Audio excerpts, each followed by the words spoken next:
Trois signes alarmants que ta formation ne va pas se vendre. Trois signes alarmants que la formation que tu t'apprêtes à vendre en ligne ne va pas te faire beaucoup d'argent. C'est ça que nous voulons partager ici. Il pleut abondamment de ce côté. Mais malgré cela, j'ai décidé de faire la vidéo. Et c'est très important, les trois signes alarmants que je vais partager avec toi. Parce que très souvent, nous échouons, ou plutôt, nous mettons sur pied des formations pour vendre en ligne. Et après, nous sommes frustrés parce qu'il y a certains éléments que nous n'avons pas pris en compte. Et ici, nous voulons rapidement parler dessus. La première chose qui peut faire en sorte que la formation que tu t'apprêtes à mettre sur pied ne marche pas, c'est que c'est une formation qui te passionne. Maintenant, je voudrais éclaircir notre intelligence sur un aspect ou sur ce qu'est la passion. Lorsque je parle de ce qui te passionne, je parle en me référant à la définition que beaucoup de personnes ont de la passion. Parce que lorsque les gens parlent de passion, ils parlent de quelque chose qu'ils aiment. Il dit que je veux faire une formation que j'aime. Je veux faire un programme de coaching que j'aime. Ça, c'est un signe qui montre que ta formation ne va pas se vendre. Pourquoi est-ce que je le dis? Parce qu'un entrepreneur est un serviteur. J'aime toujours à le dire. Un entrepreneur est un serviteur et un entrepreneur qui veut réussir, un entrepreneur qui veut se faire beaucoup d'argent, c'est un entrepreneur qui doit être à l'écoute du marché, à l'écoute de son audience pour servir à son audience ce que son audience recherche, pas ce que lui, il aime. Beaucoup de business plans n'arrivent jamais à être matérialisés. Beaucoup de projets d'entreprise n'arrivent jamais à être matérialisés parce que c'est un projet qui est basé sur ce qui passionne le promoteur, sur ce qui passionne celui qui veut se lancer. Et ça, c'est une grosse erreur. J'ai toujours l'habitude de dire que lorsque vous allez dans un restaurant, pour la première fois, ou même lorsque vous allez normalement dans un restaurant et vous prenez place et que le servant, la servante vient ou celui qui sert vient, la première chose que cette personne va chercher à savoir, ce n'est pas de vous imposer le mets que lui, il aime. Ce n'est pas de vous imposer le plat, l'entrée, l'apéro qu'il aime. Non, c'est de vous poser la question de savoir qu'est-ce que vous voulez, qu'est-ce que vous désirez, comment puis-je vous servir. Pourquoi? Parce qu'il est là pour servir ce que vous recherchez. Lorsque tu crées une formation qui te passionne, ça veut dire que tu aimes, à la base, le principe est faussé. Parce que tu es supposé créer une formation que l'audience aime. Tu es supposé créer une formation que le marché recherche, pas la formation que tu aimes. Si tu n'arrives pas à changer cette attitude, alors ta formation ne va pas se vendre. Parce que tu as fait la formation là en réalité pour toi, tu ne l'as pas fait pour les autres. Imagine, tu veux servir les gens. L'argent que tu recherches en tant qu'entrepreneur, cet argent ne tombe pas du ciel. Cet argent se trouve dans les poches de certaines personnes, dans les comptes en banque de certaines personnes. Et si tu veux que ces personnes te donnent l'argent pour lequel ils ont travaillé dur, alors il est important que tu les écoutes, que tu les étudies pour pouvoir savoir qu'est-ce qu'ils désirent, qu'est-ce qu'ils aiment et qu'est-ce qu'ils recherchent. Je crois que c'est Dale Carnegie qui avait l'habitude de dire que les gens ne sont intéressés par une seule personne, c'est eux-mêmes. Et moi, j'ai ajouté qu'ils sont intéressés par eux-mêmes, oui, mais ils sont aussi intéressés par toute autre personne qui les aide à réaliser leurs objectifs. Si tu te positionnes par la formation que tu veux mettre sur pied comme quelqu'un qui les aide, parce que tu as compris ce qu'ils recherchent, tu as compris leurs désirs, tu as compris leurs aspirations, tu as compris leurs peurs, leurs craintes, tu te positionnes par ta formation comme quelqu'un qui les aide à avancer et à réaliser leurs projets, alors il va sans dire que ta formation va se vendre. Ce n'est pas la formation qui te passionne que tu dois mettre sur pied, c'est la formation qui passionne ton audience. Ça, c'est très important. Le deuxième signe alarmant qui montre que ta formation ou une formation ne va pas se vendre, c'est que beaucoup de personnes, ça j'ai l'habitude et je suis tombé dans ce piège au début, c'est de penser que ils font la formation parce qu'ils disent que c'est ce que les gens doivent savoir. Vous savez, lorsque tu veux faire une formation qui se vend, il faut que tu te détaches de la mentalité de la formation formelle qui se passe dans les écoles et dans les universités. Parce que dans les écoles et dans les universités, il y a des matières que les gens n'aiment pas mais qu'on leur impose.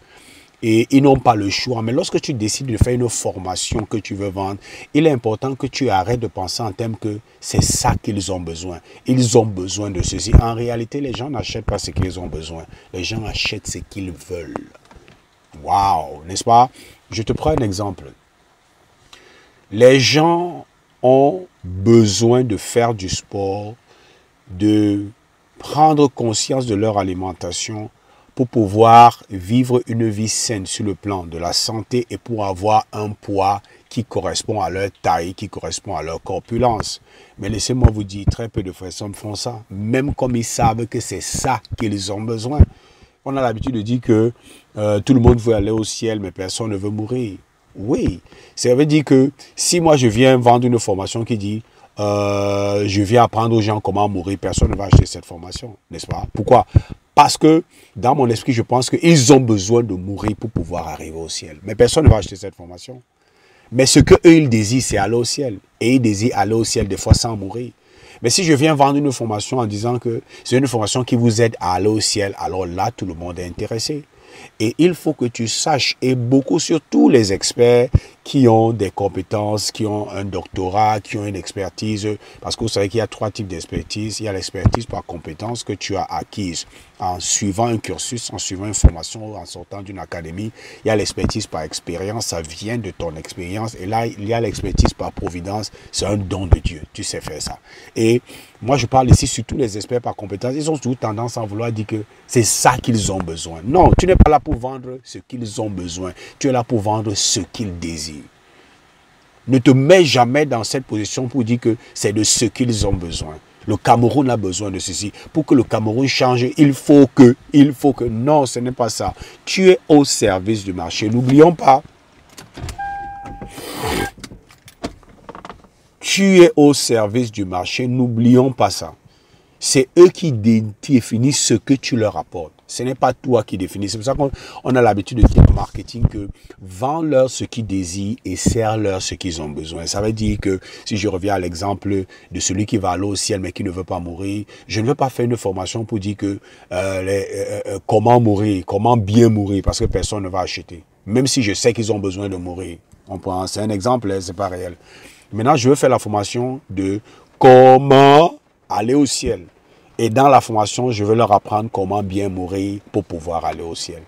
Donc, si tu mets en avant ce qu'ils ont besoin, ils n'achèteront pas. Mais si tu mets en avant ce qu'ils désirent, ils vont acheter. Et beaucoup de personnes, lorsque tu vois les titres de leur formation, c'est véritablement centré sur ce que eux, les formateurs, ont pensé qu'ils ont besoin. Regardez, les gens qui font à l'école souvent, très souvent, n'aiment pas les mathématiques, n'aiment pas la physique, mais ils aiment ce que les mathématiques aident à accomplir. Et lorsque tu veux vendre un type de formation comme ça, au lieu de vendre la formation pour dire que je vais t'apprendre les mathématiques où personne ne va venir, c'est mieux de dire je veux vendre une formation par exemple sur la programmation informatique où on va utiliser les mathématiques et tous ceux qui sont intéressés vont venir, même si là-dedans il y aura des mathématiques. Donc c'est très important. Lorsque tu te focalises sur ce que les gens ont besoin, la formation ne va pas se vendre. Mais lorsque tu te focalises sur ce que les gens désirent, la formation va se vendre. Le dernier et troisième signe alarmant qu'une formation ne va pas se vendre, c'est que le formateur n'est pas flexible. Pourquoi est-ce que je le dis? Parce que très souvent, nous lançons des formations. Un certain nombre de personnes adhèrent, achètent. Et pendant le déroulé de la formation, nous nous rendons compte qu'il y a des éléments que nous avons manqués. Il y a des questions que ceux qui participent à la formation nous posent, que nous n'avons pas pris en compte. Mais nous ne sommes pas assez flexibles pour pouvoir aménager notre formation afin de l'améliorer au jour le jour. Nous pensons que cette formation que nous avons créée, elle ne peut plus changer. Laissez-moi vous dire, dans le domaine de la formation, surtout la formation en ligne, la formation se co-construit avec ce qu'on forme en réalité. La première fois que tu crées une formation, elle aura un certain niveau de valeur. Et lorsque tu vas commencer à enseigner cette formation, à enseigner les personnes dans cette formation, tu vas recevoir des questions, tu vas recevoir des feedbacks qui vont t'aider à améliorer cette formation. Et lorsque tu reçois ces feedbacks, ça va faire en sorte que la formation soit améliorée et c'est comme ça que tu auras une formation meilleure. Mais il y a des formateurs qui ils sont fermés, ils sont bouchés. C'est comme ça que ça doit se faire. Non, on co-crée sa formation avec ce qu'on forme, par les questions qu'on reçoit, par les feedbacks qu'on reçoit. C'est comme ça qu'à la prochaine fois, tu vas améliorer. Et la prochaine fois, tu vas améliorer et tu vas arriver à une formation optimale. optimiser. Pourquoi? Parce que tu as été à l'écoute de ceux qui suivent la formation, qui posent des questions et qui des fois te disent que pourquoi on n'a pas pensé à ça? J'aurais aimé qu'on pense à ça. C'est pour ça que moi, très souvent, à la fin de mes formations, de mes programmes de coaching, je pose souvent des questions à ceux qui ont participé pour dire comment est-ce que vous avez trouvé la formation? Qu'est-ce que vous pensez qu'on peut améliorer? Qu'est-ce qu'on n'a pas fait qu'on devrait ajouter? Qu'est-ce qu'on doit enlever? Et c'est sur la base de cette feedback que j'améliore ma formation et je l'optimise. Donc, voici les 3 signes alarmants qui montrent que votre formation ne va pas se vendre. 1. C'est une formation qui vous passionne, qui ne passionne pas le public, mais qui vous passionne. 2. C'est une formation. Vous vendez une formation sur la base de ce que vous pensez que les gens ont besoin au lieu de ce que les gens désirent.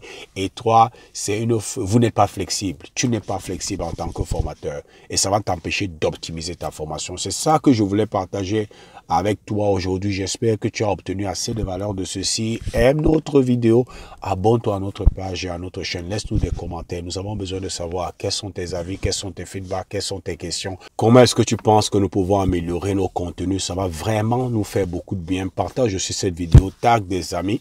Ça va nous permettre d'accroître notre visibilité. Et comme j'ai l'habitude de dire, c'était Zoé du Cameroun. Et je te souhaite le succès.